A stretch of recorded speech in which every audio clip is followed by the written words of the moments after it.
বড় স্বার্থপর কেউ হতে পারে না। মানুষ সবসময় নিজের স্বার্থের কথাই ভাবে, অন্যের স্বার্থের কথা কখনো ভেবে দেখে না। হ্যাঁ, এটাই আমাদের মানুষ জাতি।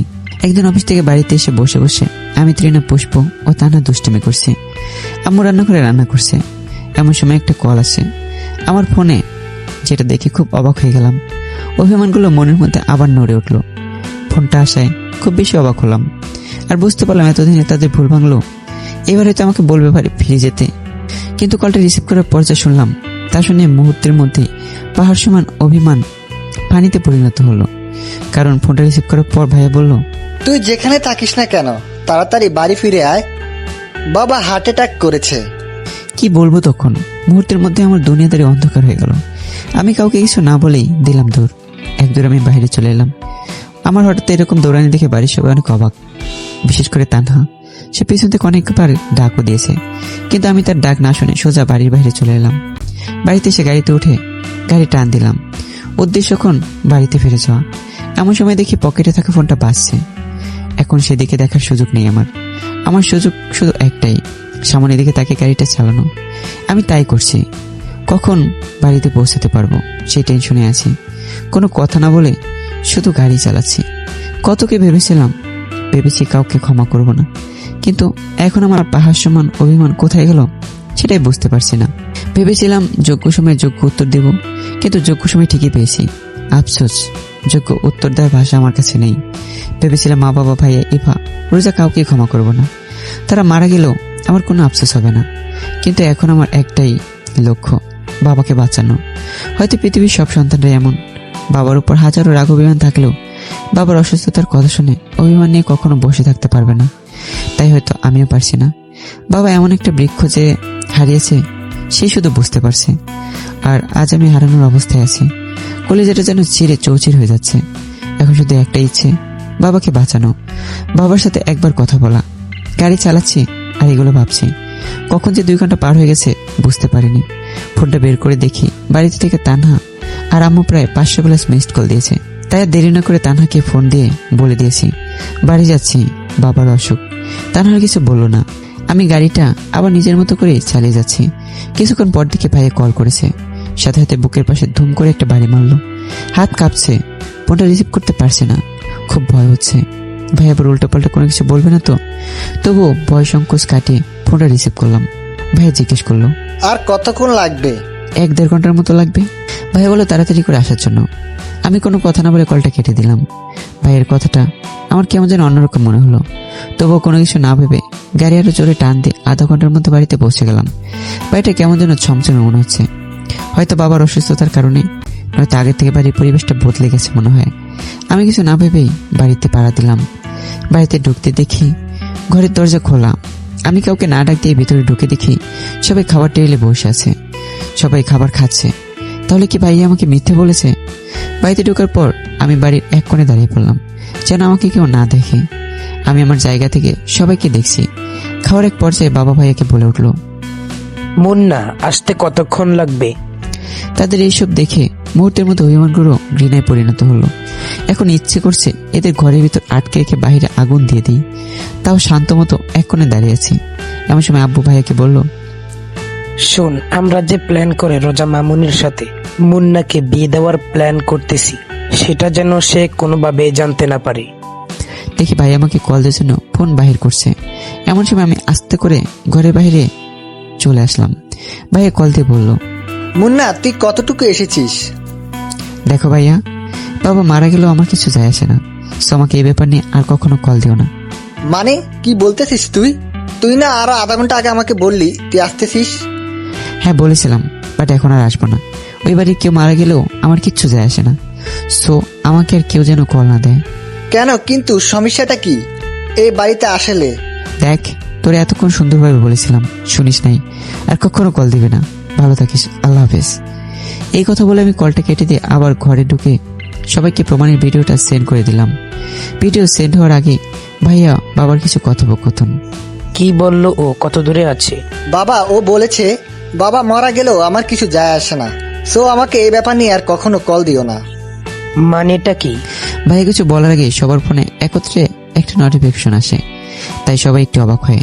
এরই মাঝে ভাইয়া বলে উঠলো যে মুন্না একটা ভিডিও বানিয়েছে। সবাই মোবাইলের দিকে তাকিয়ে দেখে সবারই একই নোটিফিকেশন, তাই সবাই অধীর আগ্রহে ভিডিওটা দেখে। ভিডিওটা দেখে আব্বুর মাথায় হাত দিয়ে বসে পড়লো, আর ভাইয়া অগ্নিদৃষ্টিতে রোজার দিকে তাকিয়ে আছে। আম্মু তো কিছু না বলেই হামাও করে কান্না করে দিল। রোজা ভয়তো দৃষ্টিতে ভাইয়ার দিকে তাকিয়ে আছে। এবার চোখের কোনো দুই ভরে অশ্রু দেখতে পাচ্ছি। সে কিছু না বলে দৌড়ে রুমে চলে গেল, গিয়ে দাম করে দরজা বন্ধ করে দিল। হয়তো এখন আমার ভালোবাসাটা উপলব্ধি করতে পারছে।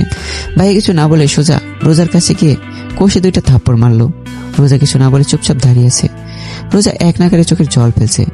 ভাইয়া কিছু না বলে কোমর থেকে বেল খুলে রোজাকে মারতে থাকে আর বলতে থাকে, তোর কারণে আমার আজ নিষ্পাপ ভাইটা আমাদের কাছে নেই। তোর কারণে আমার আজ নিষ্পাপ ভাইটা অপরাধী। তোর কারণে আমার আজ নিষ্পাপ ভাইটা অনেক কষ্টে আছে। তুই বলতে পারবি কতটা কষ্টে মানুষ থাকলে বলতে পারে বাবা মারা গেলেও আমি একবারও দেখতে যাব না।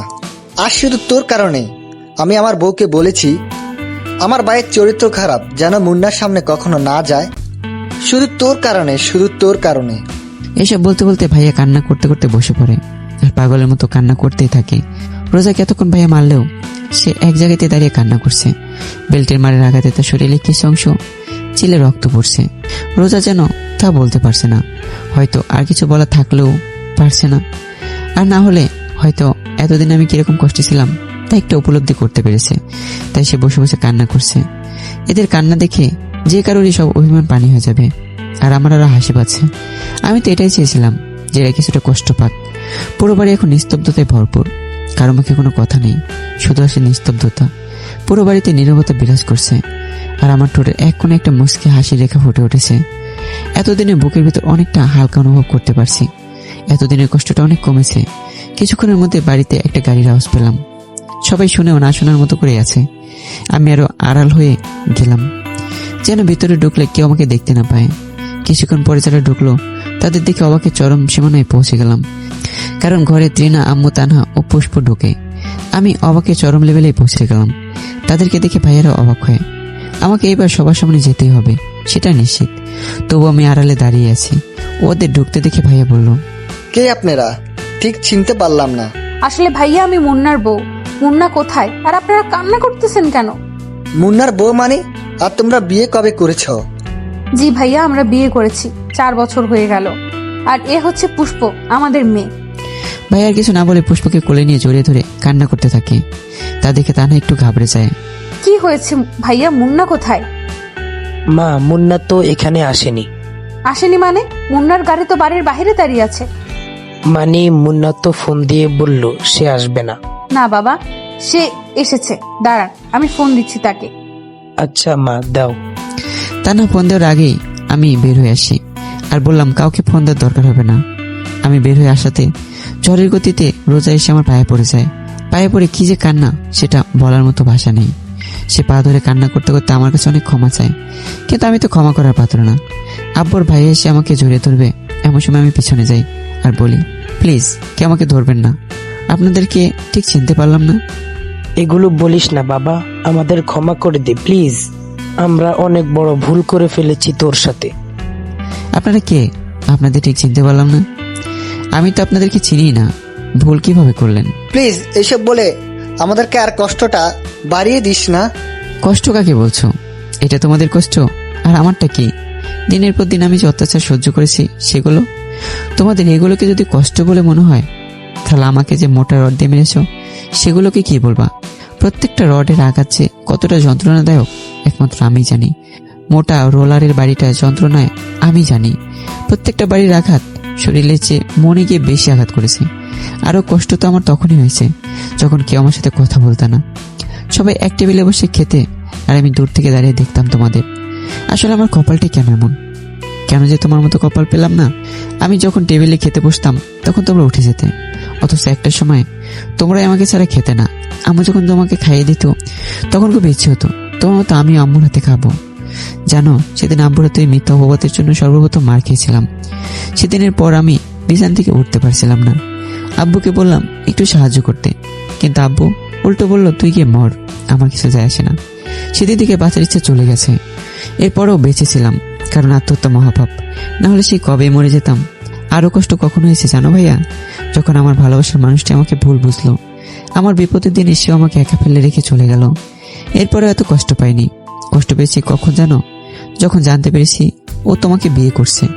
আরো কষ্ট পেয়েছি যখন তোমাকে আর ইভাকে একসাথে দোলনায় বসে থাকতে দেখতাম। তখন কেন যেন আমার কলিজাটা ফেটে যেত। তখন তোমাকে খুব হিংসে হতো আমার, তবুও কিছু বলতে পারতাম না, কারণ আমি সেগুলো বলার অধিকার অনেক আগে হারিয়ে ফেলেছি।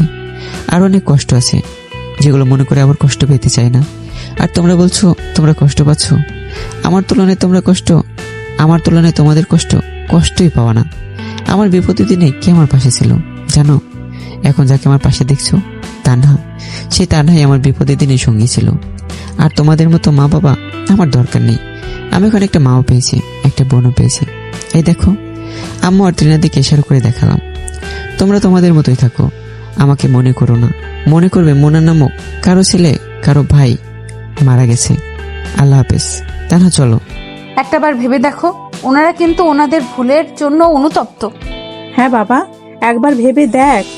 আর আমি তো তোর আপন কেউ নই, না আমি তোর আপন, না ত্রিনা আপন। আর ওরা তোর আপন মা বাবা, আপন ভাই, ওনাদের ক্ষমা করে দে। সবার চোখে জল দেখছি। রোজা এখন আমার পায়ের নিচে পড়ে আছে। আমি সরে দাঁড়িয়ে তানহাকে বললাম, আমার থেকে বেশি বুঝতে এসো না, এখন চলো।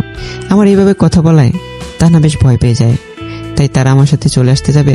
এমন সময় আমি পিছনে তাকিয়ে তাদেরকে বলি, কখন আবার এরকম পরিস্থিতিতে পড়লে আগে ভালো করে বিষয়টা ভেবে শিওর হয়ে নেবেন, তারপর দেখবেন দোষটা কার, পরে না হয় বিচার করবেন।